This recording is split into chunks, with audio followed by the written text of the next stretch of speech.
Alien abduction. For 1 second, imagine being forcefully taken against your will to be subjected to terrifying, unworldly experiments on board an alien spacecraft. Feeling scared, disorientated, the furthest out of your comfort zone you could ever get, enough to reduce any grown man to tears. Hard to imagine, right? But believe it or not, for some of us out there, imagining is a thing of the past. To date, hundreds and thousands, if not millions of people across the world have been in some way a part of this phenomenon. Some with partial memories, some with no recollection of anything, some with implants, some with scars, and some with fully conscious memories of the full-blown abduction. Every abduction story is unique in its own way. Just like snowflakes, they have their similarities, but no two are alike. Each one giving different details and information on how they were abducted and for what purpose. Though the majority of abduction cases out there are fascinating in their own way, there are some that stand out from the crowd in remarkable ways. The abduction of Jesse Long starts way back in 1957 in a small village in Upper East Tennessee when Jesse was just 5 years old. It takes a real significant event to stick in your mind from such a young age, and the significant event above all levels is exactly what happened to Jesse. According to what he remembers, Jesse and his brother were out exploring the hills around his house, where they came across what seemed to be a silver circular house under construction. A few moments later, he was approached by a tall humanoid figure wielding a long rod in his hands. A bright, blinding light was emitted, and that's where Jesse's memory of the event fades out. But using hypnotism to look into Jesse's past, we are able to receive a glimpse of the horrifying, bone-chilling events of what happened that day. He says it's only through hypnosis that he's been able to remember the rest of this first abduction. What you are seeing is actual footage of Jesse undergoing hypnotic regression.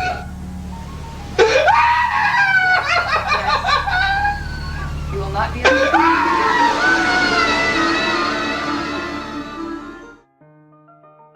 In the hypnosis video just seen, Jesse claims that ETs were inserting a small implant into his lower left shin. Jesse was always able to feel the uncomfortableness of the implant underneath his skin, and in 1991, 31 years later, physical evidence of the implant was removed from Jesse's leg. Immediate tests were run on the apparent alien object, and the results from the examination baffled the materials analysis team. To quote from the materials analysis experts, the object revealed a very remarkable composition and possessed unique surface characteristics that cannot be explained. And the questions outnumbered the answers. Foreign implants were just one of the numerous procedures Jesse had forced upon him whilst in the alien operating theatre. He also speaks of semen extraction and being made to crossbreed with what seemed to be female ETs. Nobody knows the outcome of interspecies sexual contact better than Jesse Long. By the distressed look in his eyes in this next video, nothing hit him quite as hard as this. He was taken aboard the craft, placed on a table. I was presented with a baby, was told, "This is your child." And there were 9 other children standing along the wall. They all looked at me, and I could see, yes, they were mine.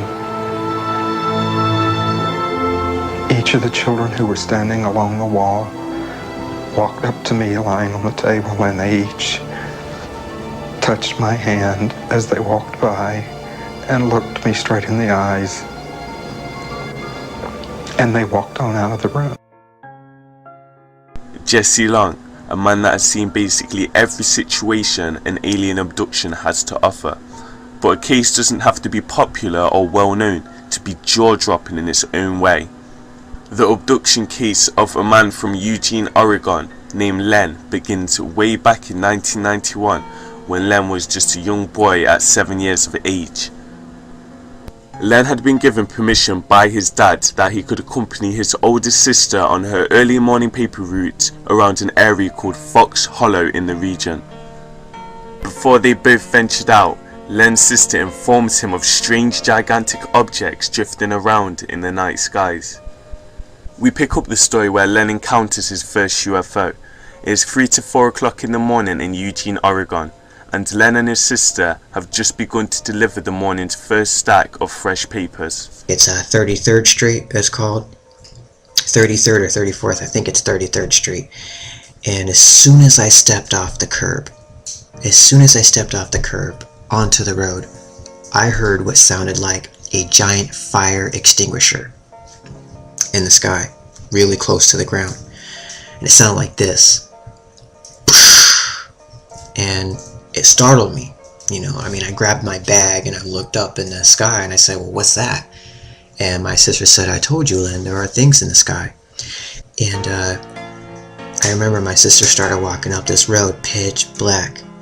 And I was looking at the back of her as she walked up this road. And I heard a voice come inside my head. And it said, now's the time. And I remember looking around like, oh, that's weird. I heard a voice in my head, and all of a sudden I started to run towards the peak of this mountain, and I'm running towards it. And I do notice 3 beings. They're green. They have big black eyes, the typical, and I was scared. I was terrified, and a voice inside my head said, yes, get over here now. And that just shocked the sense of security out of me. And as I ran up to them, I ran all the way up to them, and they didn't look down at me or anything. They just continued to walk up this forest on the trail, and I don't remember anything past that. That was just touching on Len's first extraterrestrial experience. Many years passed, and Len's interaction with ETs were just long ago memories, pushed into the back of his mind and basically forgotten about. But what Len thought he had escaped, all came flooding back in the year of 2008. Len was now around the age of 24. He was living in a small apartment with his fiancée and his newly born son. It's late at night, and Len is the only person still awake in his apartment. It was about midnight. And all of a sudden, guys, I never had this happen before in my life, but I got the strangest feeling like I was being watched. My body started to tingle. I actually had a physical reaction. I felt a very strong tingly sensation in my hips going down my legs, and I began to walk into the living room where our bed and my son's crib was, and standing, I'm telling you the truth, I saw this black shadow figure. It was, I'd say, maybe around 6 feet tall or less, but around there, maybe 6 feet tall, and it was just a black shadow figure. I know all of you are well aware of the cartoon figure, the Grim Reaper. He's got, a big black robe on, and the hood falls extra wide to the shoulders, and there was no staff. He wasn't holding a staff. He just kind of had his arms folded like this down by his belly, and the thing was definitely looking down at my son in his crib. I just stood there frozen, for a good couple seconds. I didn't even know. I couldn't think. All I could do was look. And it was definitely looking down at my son. And that's when it had turned around. It had turned around, and it didn't turn around towards me where I could get a look at its face possibly underneath its hood. It had turned the other way, and then it had hovered all the way across the living room floor, which is a good solid 15 feet at least, and vanished into the wall. The strange paranormal event continued, changing and getting more frequent as the months went by.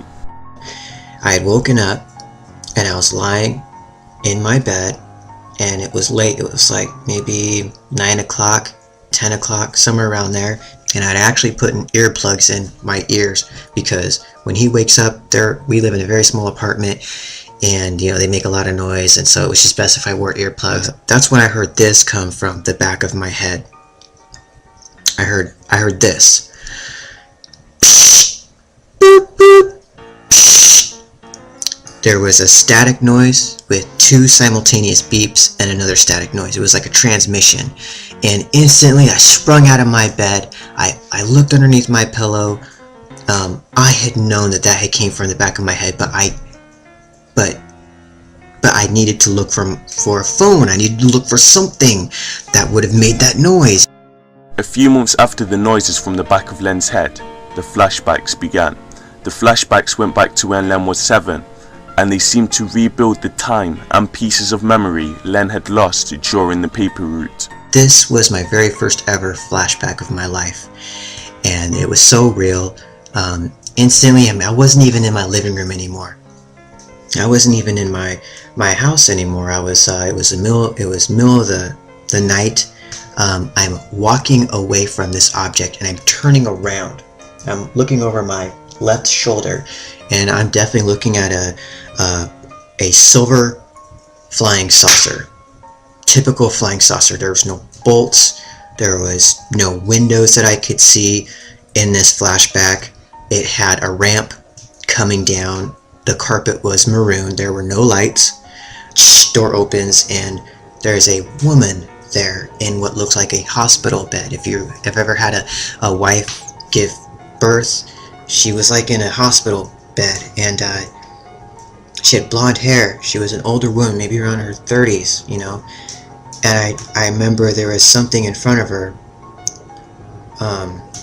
having intercourse with her. And I remember standing up real close to this copper-looking ET with the black eyes, you know, and it was in a bed. It was in a hospital bed, and I was up real close to it, and I remember just getting the feeling like I knew what. This is weird. I'm just gonna say it really quickly. I felt like I knew what we had done, that we had made a baby or something. All of a sudden I flashed out of it, and that's when I knew. That's ultimately when I knew that this was what it was. And I ran into my bathroom. I started to cry, and it was an alien abduction. As you've just heard, Len also had a strong sense that he was being used to create an alien-human hybrid race, just like in the Jesse Long case. I have recently been in contact with Len, and he explained how the visitations are still frequently occurring, and it's not just him they're focusing their attention on. His young son of around 3 to 4 years of age speaks of being visited by monsters accompanied by a saucer late in the night. As Len states in the video, he has no reason to lie, twist the truth, or make up anything he has just explained. He has nothing to gain or lose, just an ordinary guy sharing his extraordinary experiences. You don't have to be an expert in the alien abduction field to have heard of the next case. Branded the best documented case of alien abduction, the story of Travis Walton has to be the holy grail of all abduction cases. The evidence, the witnesses, the authenticness of it, you just can't make this stuff up. At the time, Travis was 22 years old, living and working in the state of Arizona. He was working for the United States Forest Service and was on the way back home from work when the whole scenario took place. Travis and his work colleagues, who were also his out-of-work friends, were on their way back to their hometown of Snowflake after a long day's work in the forest. Just after 6 p.m, Travis and his crew noticed a bright white disc hovering over a wooded hill in the distance. Baffled by what they were witnessing, Mike Rogers, who was driving the pickup truck at the time, pulled over next to the object for a closer inspection. Travis was scared, but thinking the light would have took off as soon as it was detected, Travis hopped out of the truck and ran towards it for the best possible view. When Travis was virtually underneath the disc, it started swaying from side to side and began making a noise that could only be described as a loud turbine. Even more feared by this, Travis had decided that was enough and began to make an approach back to the truck. Then, without warning, he was suddenly struck in the chest by an almighty beam of white light and tossed a good 10 to 15 foot away from the craft, hitting the floor completely limp. Convinced no human could have survived what they had just witnessed, Rogers reversed the truck back and sped out of the area as fast as the truck would go. They were barely a quarter of a mile away when Rogers hit the brakes and came to his senses and realised he had just left his friend in a very dangerous and very scary situation in the middle of nowhere with no help. Against the other crew members in the truck's wishes, he turned back around in a desperate attempt to locate and save Travis from whatever had attacked him. When they arrived back at the scene, the craft had vanished. The men conducted a search in the woods stretching out over half an hour trying to find Travis's body, but Travis was nowhere to be found. When getting back to their town, the first thing the men did was contact the authorities to inform them of what had happened. The sheriff believed them to some extent and decided to go up to the location in the morning with the men and some of the police force for a second search of the area. Some of the men were so shaken by what had happened, they had absolutely no intention of going back with the police to search the area in the morning. Finding no proof or strong evidence to back up what the men were saying, the police dismissed the story as a ludicrous lie and suspected the men had killed Travis and tried to cover it up with a ridiculous story. A lie detector test was suggested, and each man was so certain that what they had seen out in the forest was the 100% truth, they jumped at a chance to prove their innocence and show them what they were saying was nothing but the truth. It was the first time the lie detector examiner had such a large group of people to work on concerning the same event. 2 days after the tests, the men were presented with the results. Quoted from the lie detector examiner's official results, the report says, "The findings positively proved the men did see something that they believed was a UFO. This was solid evidence that the men had seen something that night, and 5 days after Travis's disappearance, the best proof possible was recovered. Travis Walton was back." Travis was picked up only a couple of miles away from the area he went missing. He said he woke up next to a road and contacted for help from a gas station further along the same road.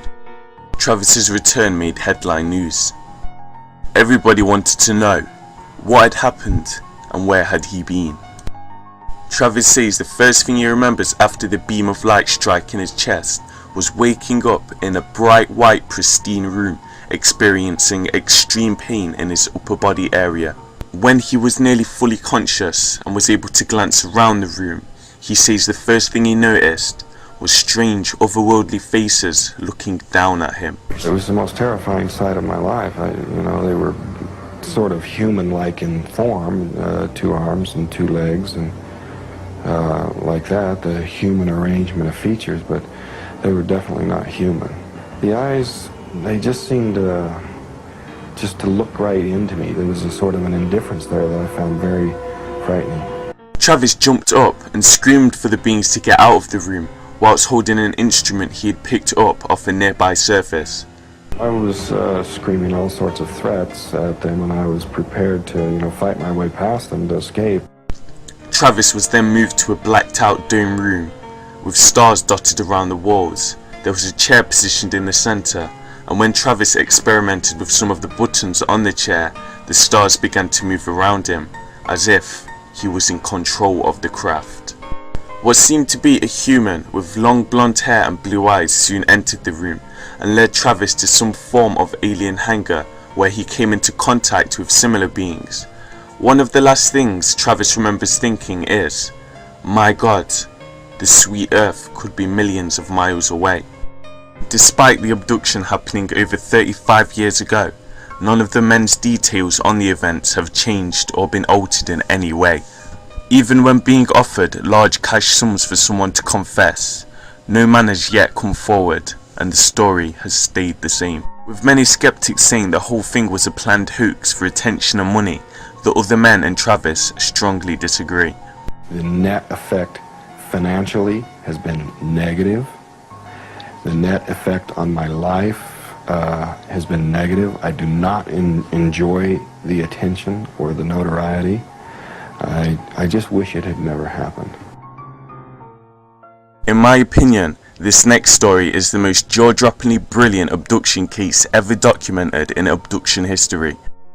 What separates this one from the others is the vivid detail that is remembered from each abduction. because the man who experienced these abductions was virtually 100% conscious throughout countless visitations. This is the case of Jim Sparks. Before the visitations began, Jim had literally no care or interest in anything to do with the issue of space or extraterrestrial beings. He had no attraction to science fiction films, books, TV or radio shows, and held little to no knowledge on the subject. Jim was virtually untainted by the world's depiction of ETs, so what he saw was solely through his eyes and had no influence by the world's media. At the time, Jim was 34 years of age, living in North Carolina. Jim had a successful land development business, a wife, many close friends and family, and an all-around beautiful life. But things took a very bizarre paranormal turn, starting one night in the middle of 1988, entering his life in the form of dreams. In mid-88, I was having the same reoccurring dream. I consider myself to be normal, honest, logical, straightforward. And this dream that I was having was that something or some things was coming into my bedroom, escorted me off the bed, down the hallway, into the guest room. It was always the same thing. Walking me through the guest room window, which was a ground floor window. Of course, you know it's got to be a dream, at least in my mind it was. And into the woods. Then back across from the woods, back across our lawn, through the window, and back in bed. And this was happening several times a week, week after week, in the first couple of months. And then one particular evening, this dream became extremely vivid, meaning that I became conscious during the course of it, wide awake as like we're sitting here right now. When they escorted me into the guest bedroom, the normal part of this dream was to walk me through the window, and I was thinking, oh my God, how are we going to walk through this window? We walked through the window, they went out into the woods, I had no memory of what happened, and they walked me back the same way. On our lawn at that time, we had thousands of what I call honeysuckle flowers that would stick to the bottom of your feet.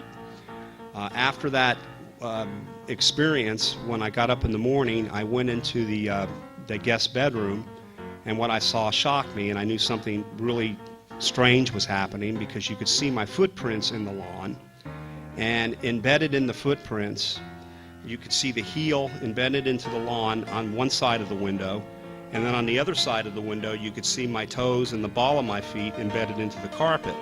However, the honeysuckle flowers were embedded into the carpet also. So as each footstep went further into the guest bedroom, you could see my footprints with the flowers stuck in them. And then also you could see tiny little feet, which were the little worker things, with flowers in those. So that freaked me out. I knew something weird was really going on.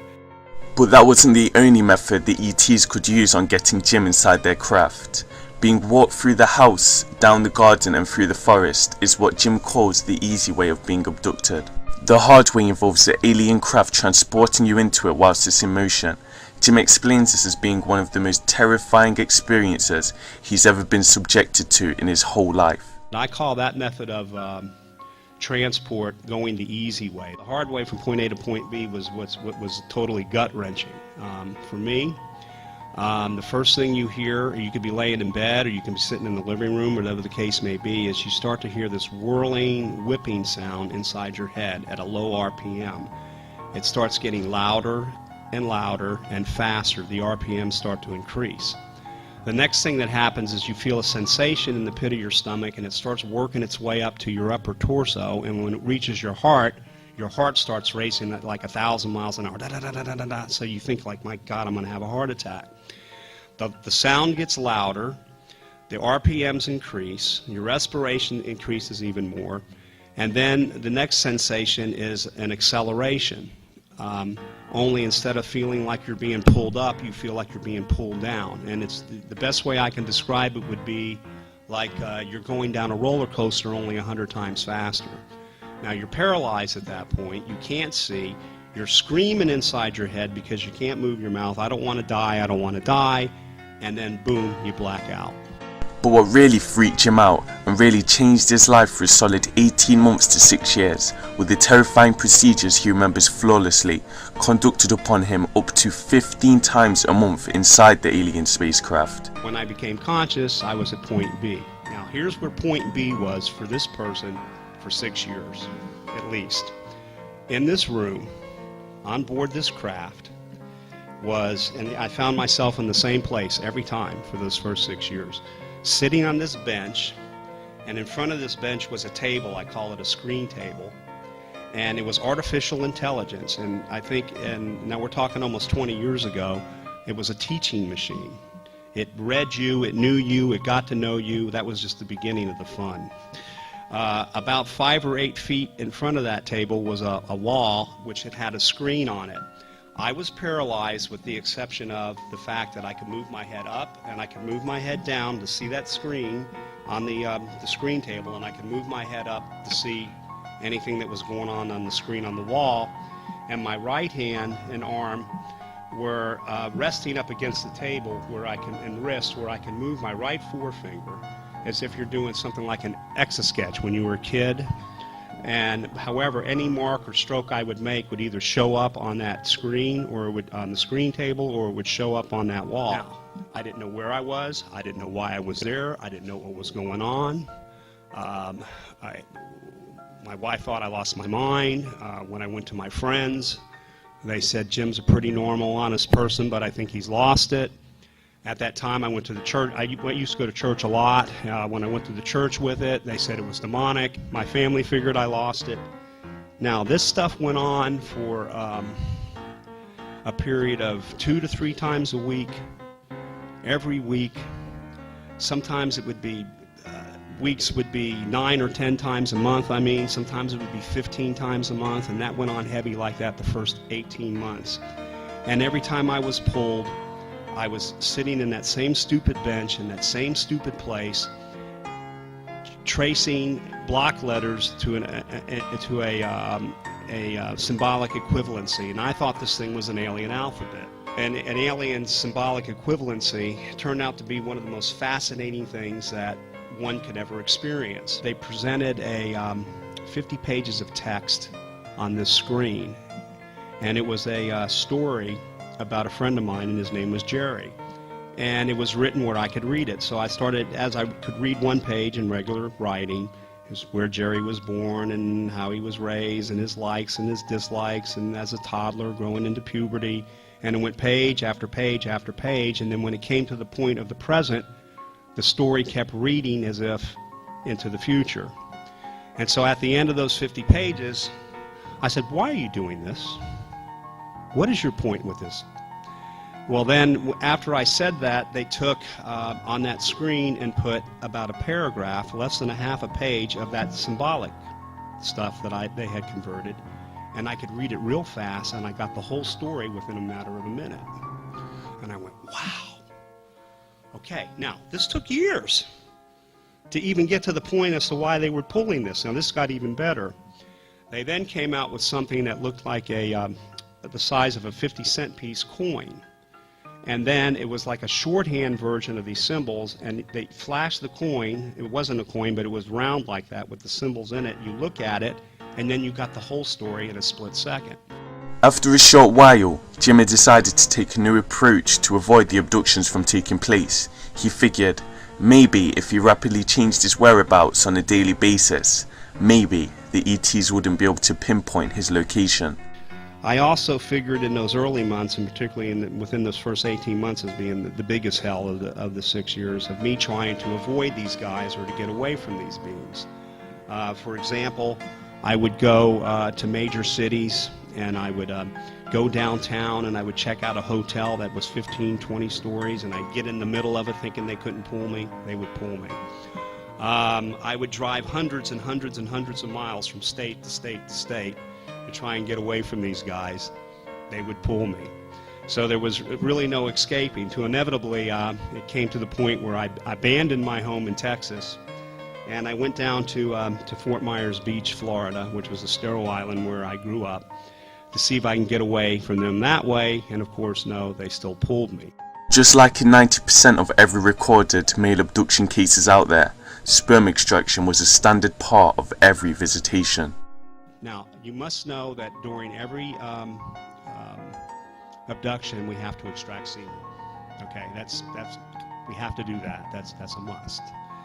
However, on one particular occasion, here I was on this metal gurney, but I was laying on the gurney, but I had some ability to move, which was rather rare. But there was a worker beam on my right, there was a worker beam on my left, there was a gray, which had this apparatus on my groin, and I responded by, like a knee jerk, and I just shoved him with my foot, and I kicked him back. And he fell back, and I said, oh my God, what's he going to do now? He gets up, and he comes really fast, right up to my face, just like an inch to my face, and I'll never forget those eyes, and I'll never forget that face being that close. He transmitted 100 thoughts, approximately, and 100 emotions in a second. If I can slow them down, they went just like this. Why did you kick me? You know you shouldn't kick me. It's bad to kick me. I could hurt you. I can do a lot of harm to you.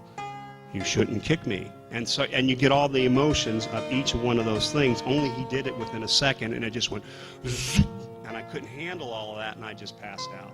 After being with him for so long, Jim felt as the ETs had developed a large amount of trust in him. He says they began by slowly enabling different parts of his body to function freely. When he showed he could be trusted to walk around by free will is when Jim says he witnessed one of the most unforgettably stunning abduction events he's ever been a part of. One of the most astounding and notable abduction experiences where I started to see a pretty big picture. I got pulled, and I found myself in a clearing in the woods. I would say the clearing was about 100 yards, like the size of a football field. I was standing up, and below me was, and I had free and total movement. Below me was about 12 or 15 people just sprawled all over the ground. They were in their night clothes or nude, so you could see that they were pulled. I use the term pulled instead of abducted a lot, so meaning taking you from point A to point B. You could see they were pulled from their homes or in their bedrooms. The left of that group was another pile of people, about 12 or 15 of them. And then to the left of that pile was another pile of people, just sprawl out on the ground. So here's 3 piles of people, and in each pile was a gray. Then I started hearing moaning and groaning from these people that were on the ground, as if they knew something was going to happen, and to my left, in the horizon, were 3 balls of light. And out of nowhere, one of them just went zoop across the sky, right on top of our pile of people, above the clouds. The second one went over fast from the horizon over the second group of pile of people, and the third one hung over the third pile of people. The one that where I was standing, I was looking up because I could see the glow of the light, but I couldn't make out what it was. And then it started descending from the clouds. And I saw what I thought and felt was the most majestic, spectacular, phenomenal sight of my life. I mean, it had my heart beating like with excitement. It didn't look like I thought a UFO should look like. I figured those things would be more aerodynamic, and and it looked kind of like unaerodynamic. But nonetheless, it was spherical. It did have a dome on the top, but the bottom of it was like egg-shelled. And then I could see windows around that eggshell part, and I can see the silhouette of beings scurrying around. Then this bright white light emanated from that eggshell-looking thing over our group of people and myself with a hue of blue. And it was just simply beautiful. So I started walking forward, and I had my hands up in the air, and I was going, "It's beautiful! It's beautiful!" And then another one came over, the one that was over the second group descended from the clouds, and that light came down. And then the third one did the same thing. So when I was standing there and seeing these 3 things, and I was so taken by it, I was just yelling out, "They're beautiful!" And then I did, something occurred to my mind to do the little symbol thing that I learned, a symbol for high. I'm so, with it. So I do a thing for high, and as soon as I did that instantly, which was like this, I blacked out.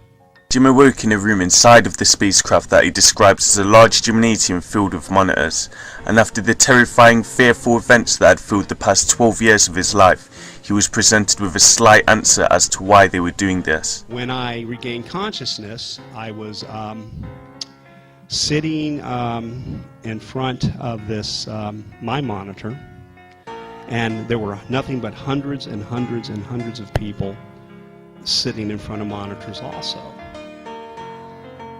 They either had a line that was hooked into their forearms, the back of their forearms, or the bottom of their forearms, which I think can explain in a sense what scoop marks are put in there, and then some of them had lines in their calves, the back, behind your shin, yeah, your calf.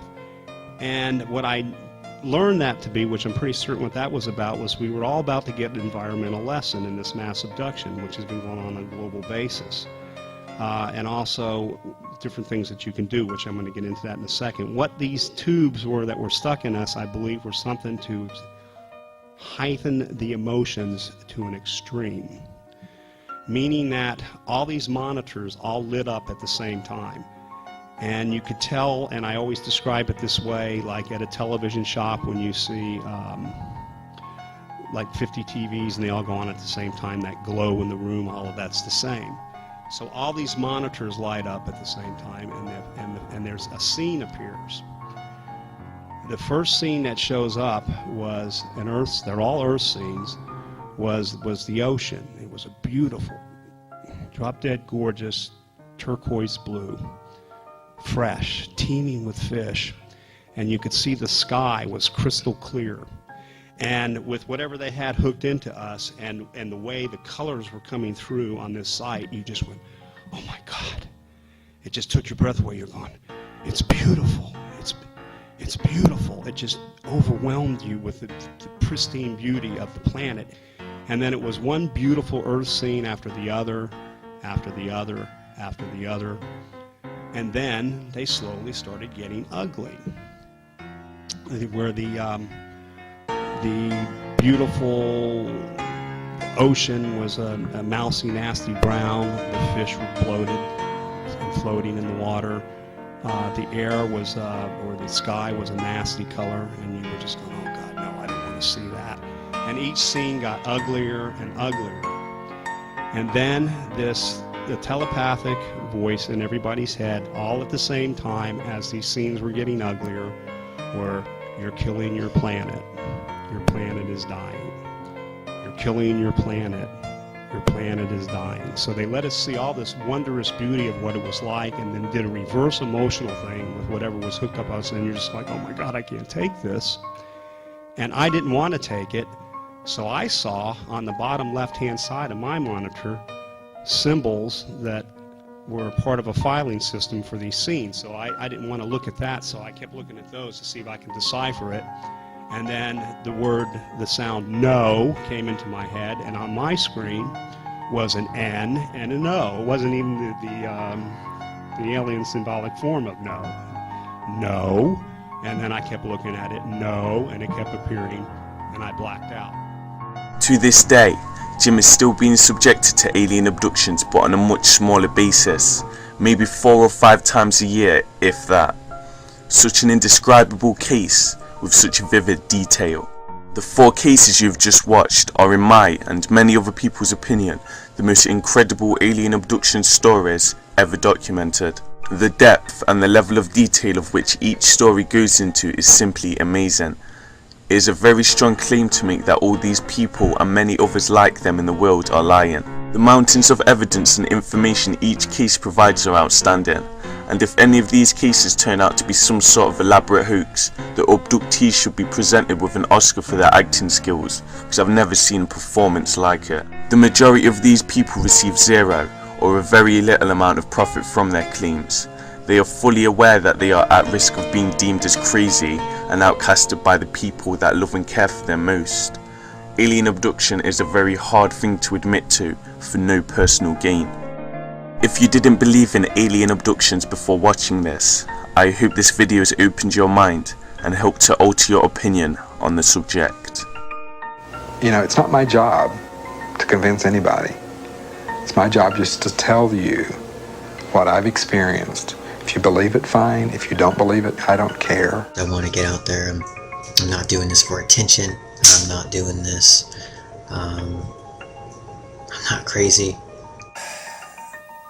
Accepting it yourself is one thing. Explaining it to others is another. Right. This happened. If you believe it, that's all right. If you don't believe it, I don't care.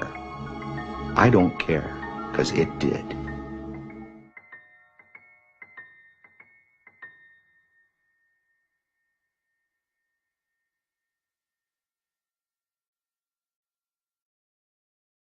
Each of the children who were standing along the wall walked up to me lying on the table, and they each touched my hand as they walked by and looked me straight in the eyes,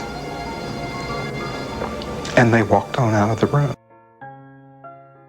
Jesse Long, a man that has seen basically every situation an alien abduction has to offer, but a case doesn't have to be popular or well known to be jaw-dropping in its own way. The abduction case of a man from Eugene, Oregon named Len begins way back in 1991 when Len was just a young boy at 7 years of age. Len had been given permission by his dad that he could accompany his older sister on her early morning paper route around an area called Fox Hollow in the region. Before they both ventured out, Len's sister informs him of strange gigantic objects drifting around in the night skies. We pick up the story where Len encounters his first UFO. It is 3 to 4 o'clock in the morning in Eugene, Oregon, and Len and his sister have just begun to deliver the morning's first stack of fresh papers. It's 33rd Street, it's called. 33rd or 34th, I think it's 33rd Street. And as soon as I stepped off the curb onto the road, I heard Be taken against your will to be subjected to terrifying, unworldly experiments on board an alien spacecraft.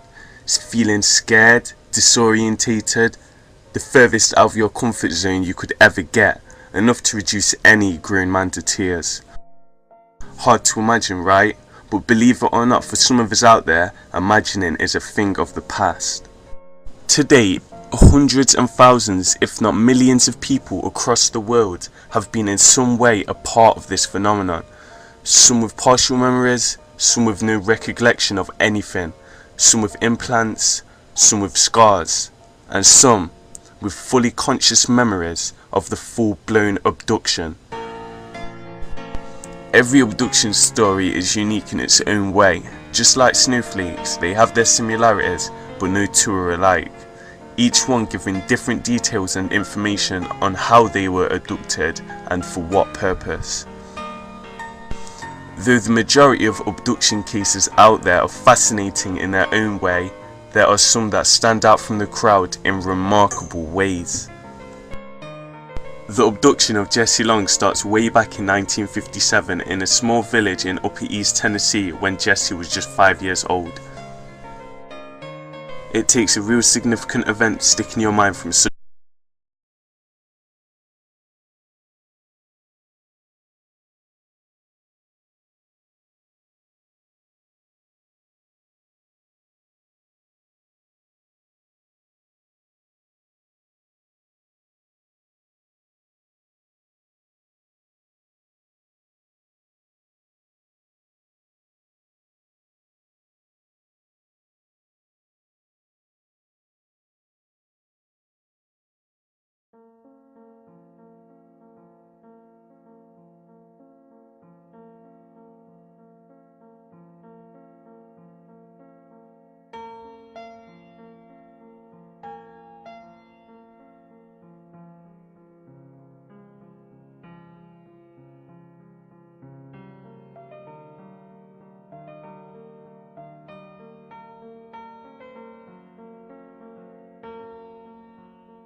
Alien abduction.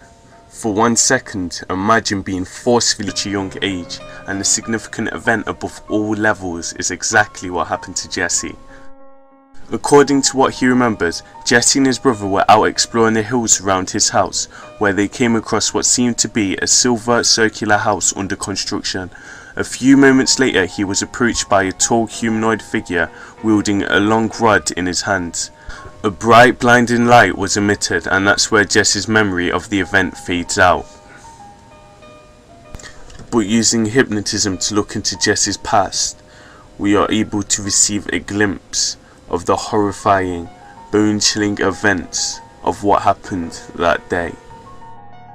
He says it's only through hypnosis that he's been able to remember the rest of this first abduction. What you are seeing is actual footage of Jesse undergoing hypnotic regression.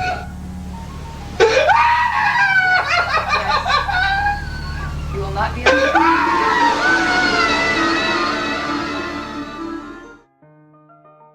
In the hypnosis video just seen, Jesse claims that ETs were inserting a small implant into his lower left shin. Jesse was always able to feel the uncomfortableness of the implant underneath his skin, and in 1991, 31 years later, physical evidence of the implant was removed from Jesse's leg. Immediate tests were run on the apparent alien object, and the results from the examination baffled the materials analysis team. To quote from the materials analysis experts, the object revealed a very remarkable composition and possessed unique surface characteristics that cannot be explained. And the questions outnumbered the answers.